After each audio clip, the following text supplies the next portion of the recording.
project data arsitektur, minggu depan teknologi arsitektur, habis itu rampung nih. Kita bikin project tak bagaimana menggambarkan arsitektur enterprise dengan menggunakan metodologi TOGAF kemarin yang kita pakai. Ada 4 komponen utama yang kita gambar di situ. Nah, jadi silakan nanti dimaksimalkan dengan baik supaya bisa jadi pengalaman bagi kalian untuk menggambarkan arsitektur enterprise sebuah perusahaan. Jangan sampai nanti kalau berprofesi kayak ada yang masuk ke profesi ini pengalaman tadi. Ini sebelah kiri contohnya. Kalau mungkin lihat contoh yang lebih besar lagi, lebih detail lagi, itu contohnya. Nah, nanti gambar yang pertama kalian buat itu gambar yang model seperti ini. Jelaskan dulu data source-nya dari mana.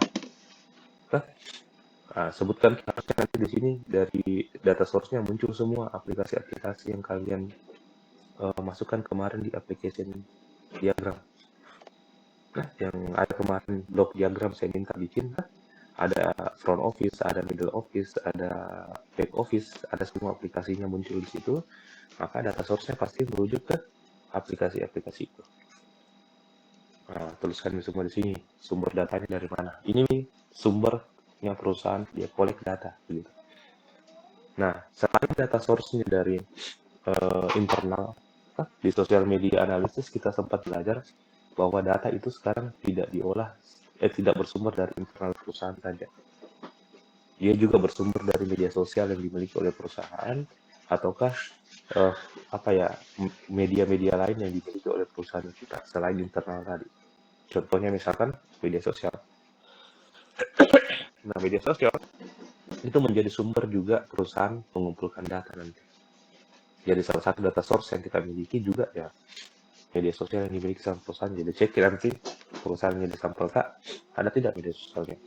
Kalau misalkan ada, yakin saja sumber datanya mereka bakal berasal dari situ juga. Nah, jadi dia menjadi bagian dari data source-nya juga.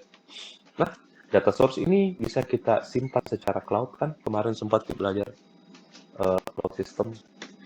Jadi bisa kita gabungkan ke dalam data lake.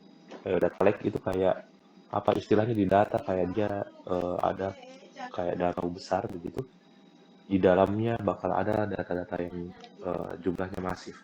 Dulu waktu belum terkenal istilah big data, ini harusnya dibahas dengan big data juga. Dulu sebelum kita kenal istilah big data, kita lebih sering pakai istilah warehouse, kayak gudang begitu. Nah, datanya kita simpan dalam sebuah gudang penyimpanan. Dalam gudang penyimpanan itu bakal numpuk nanti data-data yang bakal diolah sama perusahaan kita atau digunakan sama perusahaan kita. Nah, tapi berkembang ini data, dia sudah dikenal istilah big data. Big-nya itu kalau belajar ke big data ada komponen kayak 5V, 7V, 8V begitu itu yang menandakan ini data besar begitu atau kita masukkan dalam kategori big data. Nah, itu harusnya kita pahami di konsep mata kuliah big data. Nah, dari situ muncul istilah ini, data lake. Kalau kita bandingkan warehouse sama lake, pasti lebih besar lingkupnya lake. Kalau danau misalkan, kita bandingkan dengan sebuah penyimpanan kayak gudang begitu, lebih besar tempat kemampuan menyimpannya ini danau dibanding dengan gudang tadi. Bahkan juga kedalaman data yang dia simpan nanti itu lebih dibanding dengan sebuah warehouse. Kalau warehouse begitu kita buka pintunya bisa dilihat gitu. Oh, ini semua data, ini semua barang yang disimpan dalam gudang. Tapi kalau kita bicara lake atau danau itu tidak bakal kelihatan datanya. Dia tidak semudah warehouse kalau kita tebak data yang tersimpan dalam situ. Sehingga istilah data lake ini dengan berkembangnya big data mulai muncul. Nah, data yang tersimpan di situ itu tidak terstruktur lagi. Kalau data warehouse, kalau gudang tuh kita lihat yang disimpan itu paling kayak misalkan ada produk-produk dalam situ yang bentuk fisiknya terstruktur. Kita lihat kotak tersimpan dalam kotak kafe. Kemudian mungkin kalau dia cair liquid di barangnya pasti ada kemasannya kayak air mineral begitu. Nah, sementara di data lake ini tidak terstruktur nih bentuknya.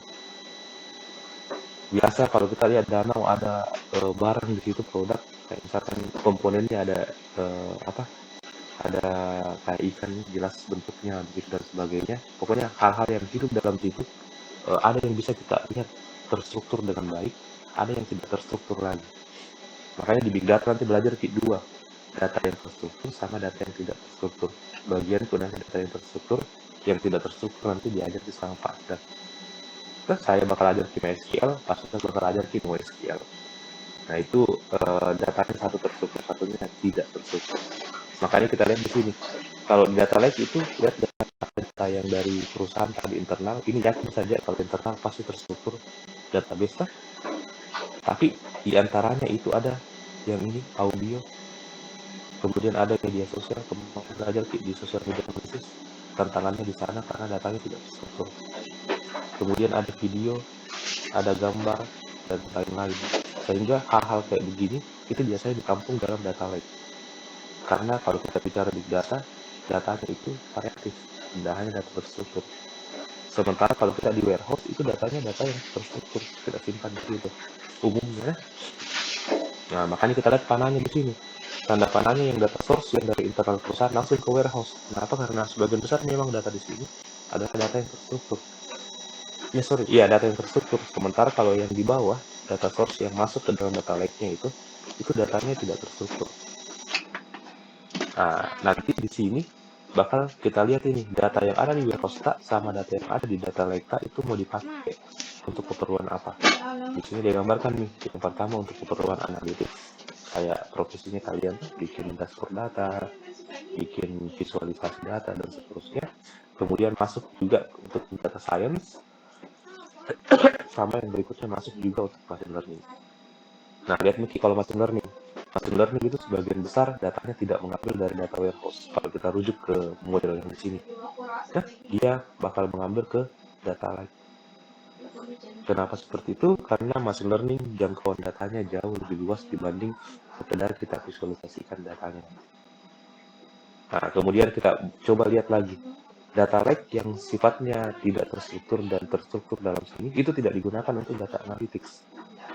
Dia cuma data science saja. Nah, berarti kalau mungkin visualisasikan data, ini kesimpulannya kalau kita belajar dari perusahaan ini. Kalau dia mau visualisasikan data, maka data-data dari media sosial itu agak susah divisualisasikan. Kalau ambil data dari media sosial, kayak misalkan analisis sentimen, begini-begini dan seterusnya, itu jarang sekali perusahaan mau visualisasikan hal-hal seperti itu. Kenapa? Karena itu tadi, dia sumbernya mungkin apa ya, mereka lebih suka olah data yang bakal integrated langsung dengan proses bisnisnya dia dibanding data dari media sosial yang mungkin tidak terlalu masuk ke dalam proses bisnisnya dia. Sehingga biasanya kalau data dari media sosial itu untuk data science saja. Maksudnya data itu dipelajari lagi, kemudian dari data itu bakal keluar hasil output bisnis apa yang bisa kita lakukan terkait dengan informasi yang didapat di media sosial tadi. Tapi kalau untuk analytics-nya, biasanya digunakan data yang sifatnya terstruktur, yang internal dari perusahaan kita. Nah ini gambarannya kalau kemarin merujuk ke perusahaannya kayaknya praktisinya digambarkan. Nah nanti tugasnya kalian di tahap awal data arsitekturnya gambarkan dulu seperti ini. Cek data source-nya, harusnya aplikasinya sudah ada di semua gambarannya kemarin. Berarti harusnya tahu mungkin di sini data source-nya dari aplikasi A, aplikasi B dan seterusnya. Kemudian data lake-nya cek lagi, dia ada media sosialnya tidak. Nah, kalau ada media sosialnya yakin saja sumber dari itu. Dia pasti bakal punya key komponen data lake. Kemudian setelah itu nanti bakal diekstrak, transform sama load ETL. Bagusnya di sini kasih masukan ke aplikasi apa yang dipakai untuk ETL-nya. Nah, kemarin kalau business intelligence kita pakai apa ya? Kita pakai Power Pivot kalau nggak salah untuk ETL-nya. Coba nanti lihat atau pelajari perusahaannya. Kemungkinan besar dia pakai apa untuk ekstrak, transform sama load-nya. Kalau mungkin lihat gambaran inilah saya coba bukakan ke slide-ku yang di big data. Di big data itu slide yang saya masukkan lebih detail terkait dengan arsitektur enterprise. Di big data, nah ini mudah-mudahan masuk ke sini Pak.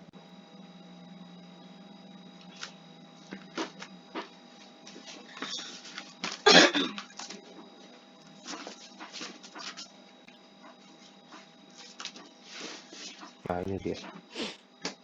Coba kita lihat kalau kita bicara data. Nah ini salah satu bentuk arsitektur data. Kalau kita bicara perusahaan yang sudah menerapkan big data. Nah, kita abaikan saja yang garis 2 di bawah ini, data security layer sama data monitoring layer. Nah, kita skip itu, kita fokus ke komponen yang di atas, yang kotak ini. Nah, tadi kalau kita bicara arsitektur enterprise, maka bagaimana perusahaannya kumpulkan data, bagaimana perusahaan yang kita kelola ini simpan datanya, bagaimana nanti dia bakal distribusikan datanya dan seterusnya. Nah, data source-nya kurang lebih seperti ini.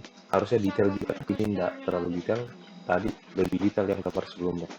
Data source-nya ini sumbernya dari internet, kemudian ada dokumen atau database dari perusahaannya, ada media sosial, ada email, dan mungkin website dan link-link lain yang ada di luar sana.